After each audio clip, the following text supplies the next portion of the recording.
એની કંચન સિકાયાને કેડે પાતળડી આરસ પારસ ની સે પૂતળી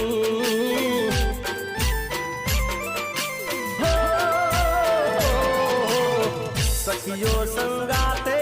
તો મીઠું મલકતી હસી હસીને વાતો કરતી એ તો તાની